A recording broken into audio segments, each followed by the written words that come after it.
Ibig sabihin, hindi mo alam na inaksyon na ng GMA7. Ah, nabalitaan ko lamang po na wala na po siya sa GMA.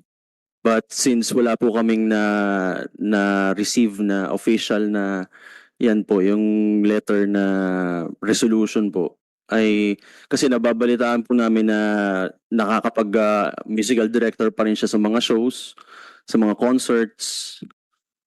Tapos yun ang sinasabi mo, banned ka na raw sa GMA7. Is that correct? Hindi po, I'm banned po sa entertainment department po. Dahil po yung may kaibigan po siya dito sa entertainment department na hanggang ngayon po ay galit po sa akin. Kaya hindi po ako makapasok po sa entertainment department. Hindi, But pero- sa ano po, sa news, sa mga news departments po, sa mga game shows ay nakakapag-guest po ako. Pero